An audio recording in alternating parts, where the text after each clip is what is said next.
جيوش نسائية ظهر الحديث عنها بكثرة منذ اندلاع الحرب الروسية الأوكرانية. جمال مجندات روسيا أو جمال الأوكرانيات في صفوف الجيش الأوكراني في خضم حرب هوجاء أقلقت العالم أجمع، واستخدمت فيها أقوى الأسلحة وسفكت فيها الدماء.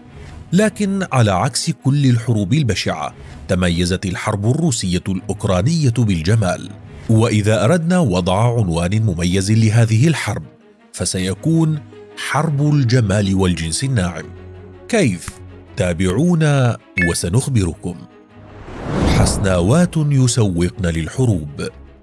منذ اندلاع الحرب الأوكرانية الروسية بدأت تظهر على السوشيال ميديا ظاهرة التفاعل الكبير من شعوب دول الشرق الأوسط مع النساء الأوكرانيات، سواء بالهزل أو الجد، لتظهر بعد ذلك بفترة قصيرة حسابات بصور نساء شقراوات ذوات أعين زرقاء وبشرة بيضاء، بعضهن روسيات وأخريات أوكرانيات، وقسم آخر بالجمال نفسه، لكن أضفن على صورهن الحجاب، وهؤلاء هن الشيشانيات.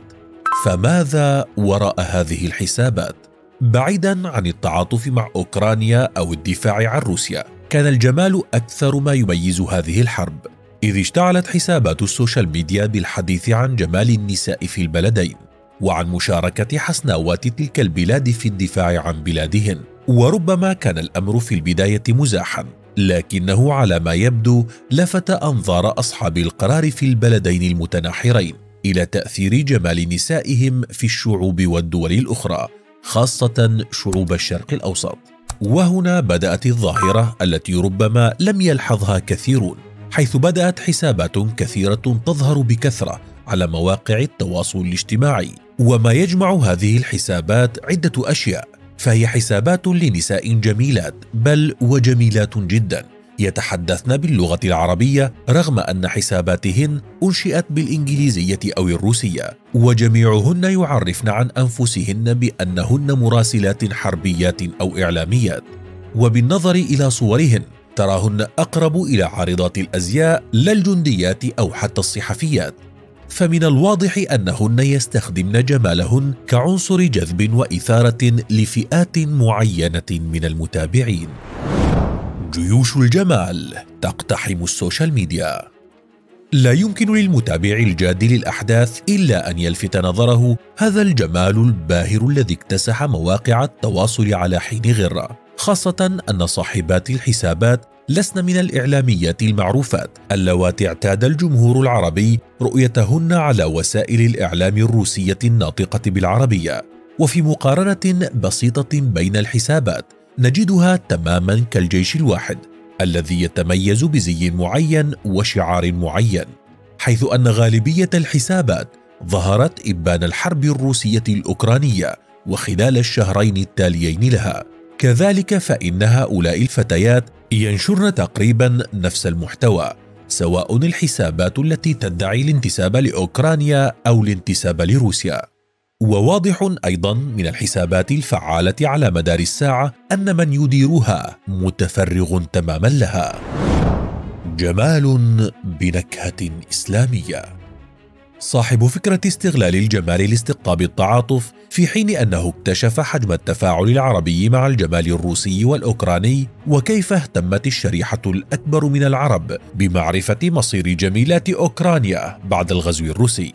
ومع معرفة مدى تأثير الدين في شعوب الشرق الأوسط تحديدا، ظهرت تلك الحسابات التي امتلكت الخصائص ذاتها، لكن مع إضافة مهمة جدا على بساطتها. فصاحبات هذه الحسابات مع امتلاكهن الجمال الباهر أضفن إليه الحجاب، وقدمن أنفسهن على أساس أنهن صحفيات وناشطات شيشانيات. وتركز هؤلاء في منشوراتهن على الدور الشيشاني، إضافة إلى تركيزهن على المظاهر الدينية الإسلامية ومصطلحات الدين مثل الجهاد. بغض النظر عما يمكن أن تتضمنه هذه الحسابات، فإن الصور الشخصية للحسابات في حد ذاتها تعد مصدر جذب مهم جدا لأي متابع. أما المحتوى فيتنوع بين الترويج للجانب الروسي أو الأوكراني لدعم كل حساب للجهة التي وظفت وشد البساط نحوها، مع العزف طبعا على الوتر العربي الإسلامي دون نسيان ارتداء عباءة مناصرة القضايا التي تهم المتابع العربي مثل القضية الفلسطينية والقضية العربية بشكل عام. وأيضا لا ينسى المتابعون بكاء الحسناوات الروسيات من نجمات مواقع التواصل الاجتماعي، وهن يودعن الملايين من المتابعين بعد أن قررت موسكو إغلاق موقع انستغرام بروسيا. لكن يبقى السؤال الحاضر دائما: لماذا تغيب حسابات الإعلاميين الذكور عن هذه الحرب الإعلامية؟ وعلى عاتق من تقع مسؤولية الفكرة التي باتت منتشرة بأنه يكفي لكسب تعاطف جمهور الشرق الأوسط إنشاء حسابات بصور لنساء حسناوات؟